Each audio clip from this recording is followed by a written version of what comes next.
What if Goku had Broly's potential? I've done What if Goku was a legendary Super Saiyan 2 times now, but there is certainly things I'd change within them, and these were more of Goku having the same forms and potential of Z Broly, who is actually the legendary Super Saiyan. However, this time, we're going to be giving Goku the potential of Super Broly, who is actually not technically the legendary Super Saiyan. He's more just like a mutant Saiyan with crazy potential, and his green head state is actually called Full Power Super Saiyan. But anyway, with that minor explanation out of the way, my name is Sacred Saiyan. Make sure to like and subscribe, and with that said, let's get into the video.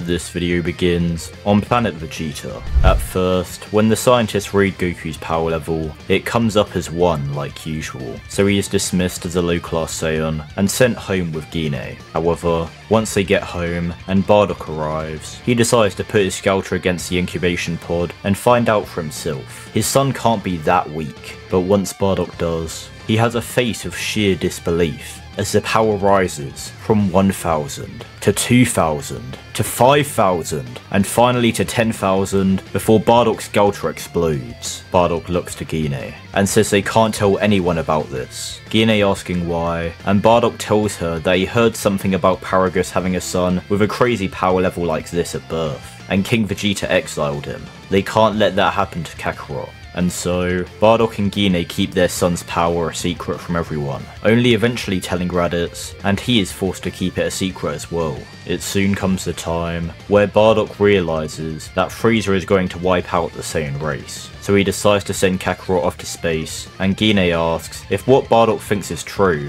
how won't Kakarot's power level be detected? But Bardock then puts his scouter against the pod with Kakarot inside of it, and it shows a power level of 1 once again. Gine is confused, but Bardock tells her that he has been checking Kakarot's power level regularly, and it seems it fluctuates. They are just going to have to hope it stays low enough for now that he'll be undetected. Bardock and Gine then have their tearful goodbye with their son, before sending him into space. Unfortunately, his power level stays low for long enough for him to get past Frieza's forces, and eventually, he arrives on Earth, and is found by Grandpa Gohan. From here, things play out the same for now. Goku eventually falls on his head, becoming much more tame, and is trained by Grandpa Gohan. However, while training under Grandpa Gohan, Goku's power level stops fluctuating as he gains control over his power, and Gohan is astonished at the strength of this child. He far exceeds even Roshi in power, so all Gohan can do is teach him to improve his martial arts and learn to control the power he already possesses.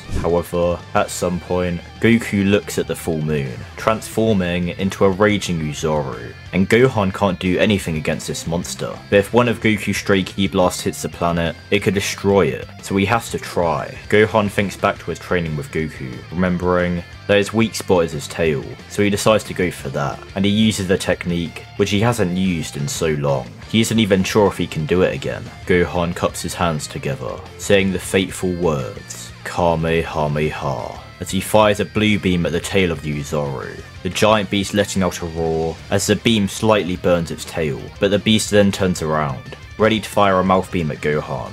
Gohan knows he's done for. That was the best he's got, and it barely left a mark. Gohan sits down on the floor, accepting his fate, but then, out of nowhere, Gohan hears another loud roar as he hears the thud of Goku's tail hitting the floor, and Goku begins to revert to his base form, passing out. Kami then steps forward, outstretching a hand to help Gohan up, and Gohan is confused, asking who he is. Kami explains that he is the Guardian of Earth, and he has been keeping watch on Goku ever since he arrived on the planet. He could sense his monstrous power and was keeping tabs on it to make sure he didn't go out of control and destroy the Earth. Thankfully, that transformed state made Goku lose control, which by extension meant, even though his max power increased exponentially, it did begin fluctuating once more, and once at a low enough point, Kami was able to cut off his tail, and it shouldn't be able to regrow. Gohan thanks Kami, and Kami says that it was his duty to protect the planet. He doesn't need thanks. He will leave Goku with Gohan,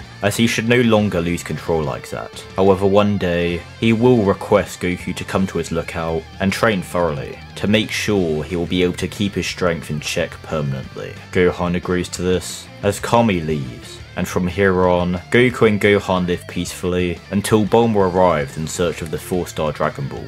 Gohan happily handing the ball over and saying that Goku should go with her. They live in a dangerous world and Bulma shouldn't be adventuring all by herself. Bulma says she is fine.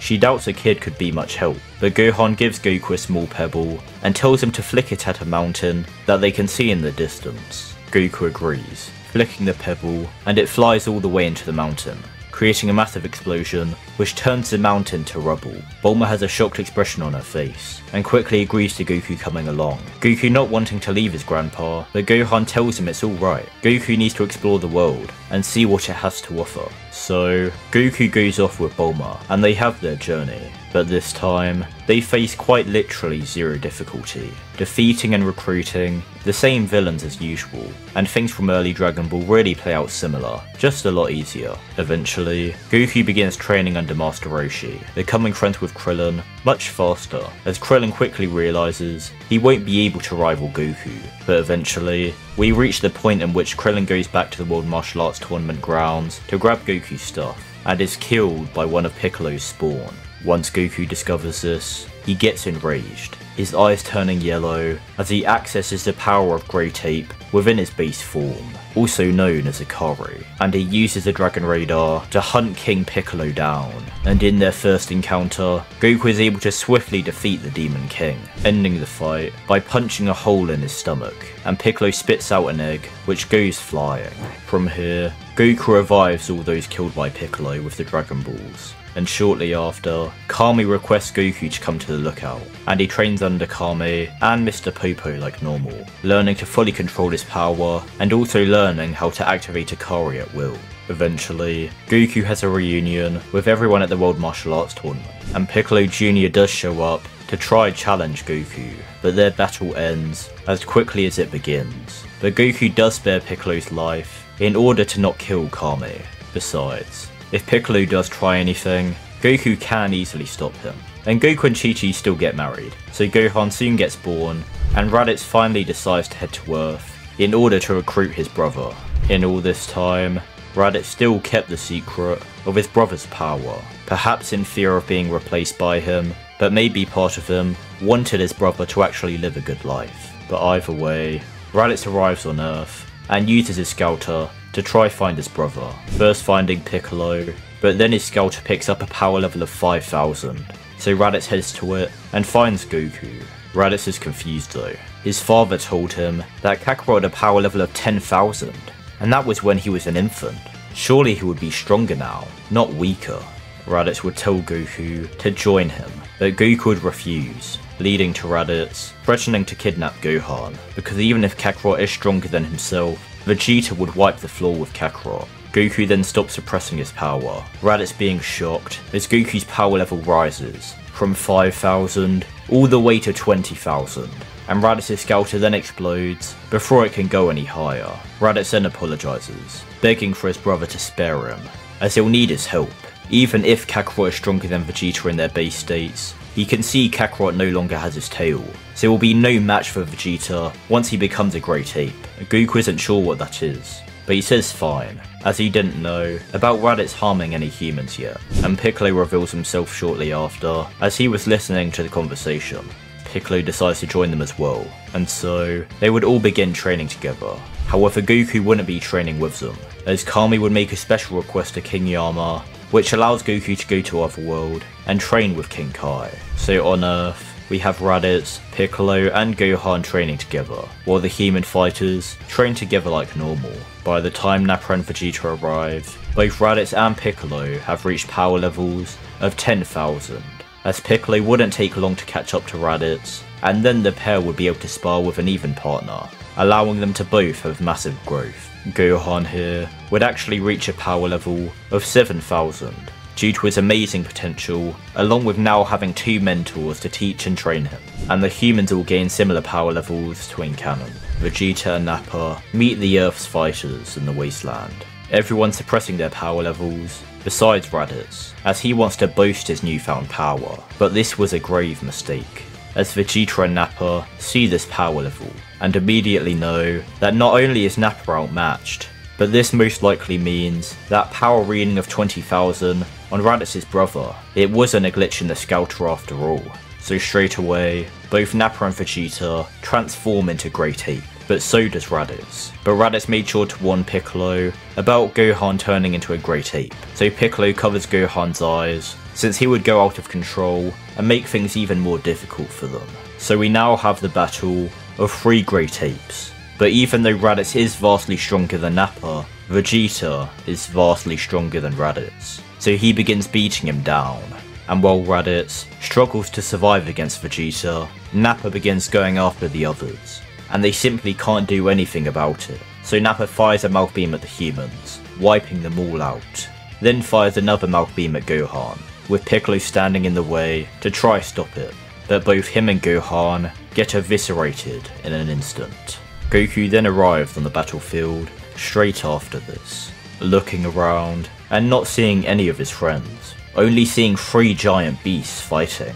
Raditz then sees his brother, asking for his help, as Vegeta then punches Raditz across the jaw, and Raditz falls to the ground, knocked out while in Great Ape. Vegeta and Nappa then look down at Goku, and Goku asks what happened here. Where are his friends? His son? Nappa begins laughing, saying that he is the one who killed them all.